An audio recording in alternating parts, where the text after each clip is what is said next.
Boy, I've been a pastor for 16 years, and I'll tell you what, I still struggle with the anxieties. I really think that if anxiety had a voice, sometimes it wouldn't stop talking. I think we need to listen to what Jesus has to tell us. And a really cool story that happened a long time ago on a hill that still relates to us today. So today, stick around. We're going to learn one secret that helped me overcome anxiety, and I hope it helps you too. Let's get into it right now.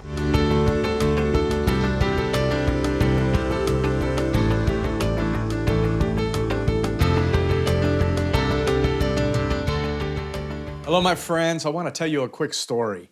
It's a story about Jesus. And one day, Jesus was up on a hillside outside of the Sea of Galilee. A group of peasants had gathered up on the hillside to hear him teach about some things. Now, these people that gathered up there were poor.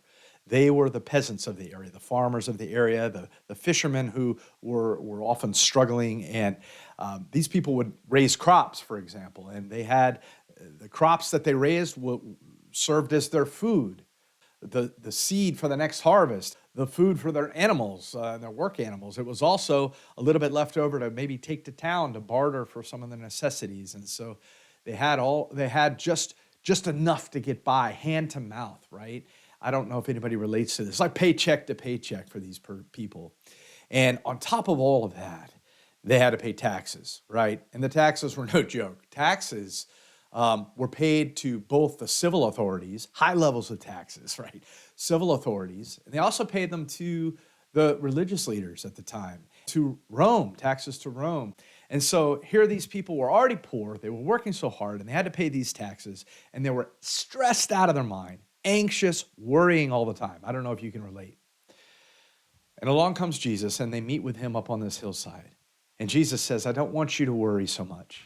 I don't want you to worry about what you're going to eat. I don't want you to worry about your food or your crops or your business or your family or what you're going to wear or your body. I don't want you to be worried all the time. And then he looks over and he sees a little bird and he points to the little bird. He said, see that bird? That bird's not worried. It's not worried about where it's going to get its nesting materials. It's not worried about how it's going to find a mate. It's not worried about finding its food, right? God provides all those things. How much more important are you than that little bird? How much more does God love you than that little bird, right? And then he looks down and he sees some wildflowers that were growing on the Galilean hillside there. And he said, see those flowers? Raise your hand if you know who Solomon is, King Solomon. Everybody raised their hand. We know who King Solomon is. He said, you know King Solomon's clothing? Oh, yes, it's all beautiful. Yes, yes, yes. He said, those flowers, right? King Solomon's clothes aren't as beautiful as those flowers. And those flowers don't worry about what they're going to look like. They don't worry about how they're going to bloom. They just do. They're just in the moment. They just trust that they were created to grow and bloom, right? That God will provide the water in the soil. And so Jesus is looking at these people and he says, I don't want you to worry. God knows that you need these things. God knows that you need these things. God understands your business. God understands the financial struggles. God understands the relationship struggles. God knows. God understands. I don't want you to worry. I don't want you to worry about tomorrow. Tomorrow has enough worries of its own. Tomorrow has enough problems of its own. Let's just focus on right now. Let's just be present in the moment. Let's meet today's problems with today's strength. You don't have strength yet for tomorrow. You only have the strength God gave you for today. Why are you trying to use today's strength for tomorrow? Use it for today. And Jesus gives them these encouraging words. And I can imagine being on that hillside. I would have been encouraged. And I hope you are too with some of those words. And Jesus is saying to stop worrying. But I might have had a question. Because I don't know about you, but I might have been in the back, right, of the group, and my hand would have been like this, and then maybe Jesus said, yes, Paul, you have you have another question for us, right? Because I always have questions. And I would say, I understand God provides for us, but how do I stop worrying? Like, how? Like, what is the practical way that I can stop worrying when I'm in the moment and a worrying thought comes into my mind? And I wanted to share with you something. I wanted to share with you something that helped me. It's a very simple thing, and I call it, it's a spiritual principle. I call it the replacement principle. And here's how it works. You're in life, you get up, you're going through your day, and all of a sudden a worrying thought jumps into your mind.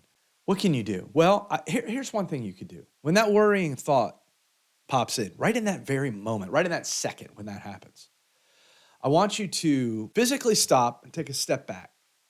If you can physically stop and physically take a step back, that would be the best. And I want you to replace that worrying thought, that moment of worry, with a moment of gratitude. Right. Now, what is gratitude? Gratitude is the feeling of appreciation for something. It acknowledges the goodness in one's life and recognizes that all that is good comes from God. So here's what we're going to do with the replacement principle. When that worrying thought comes in, right in that moment, you're going to take a step back. You're going to pause. You're going to breathe. You're going to whisper a little prayer, if you will, and you're going to replace that worrying thought with a thought of gratitude. And so one way we can do that, you have the worrying thought, and you replace it with one thing you're thankful for. One thing that you're thankful for in your life, and why. One thing you're thankful for. And what that will help to do is that will help to reverse the anxiety. It will help to stop the moment of worry and begin to reverse the anxiety, and it will refocus us on God as our provider, right? In that moment, it will refocus us as God as our provider today, and it will prepare us for God being our provider tomorrow, right? Be in the moment, be thankful, be present in the moment, be here, listening, right? And when you have that moment, stop, take a step back, and replace it with one thankful thought, one thing you're thankful for and why. And you might say it in a little prayer like this. You might say something like, God, I am thankful for my kids. I'm thankful for my kids who come up to me every day and give me a hug and a kiss on the cheek and jump up. I love you, Daddy. I love you, Daddy.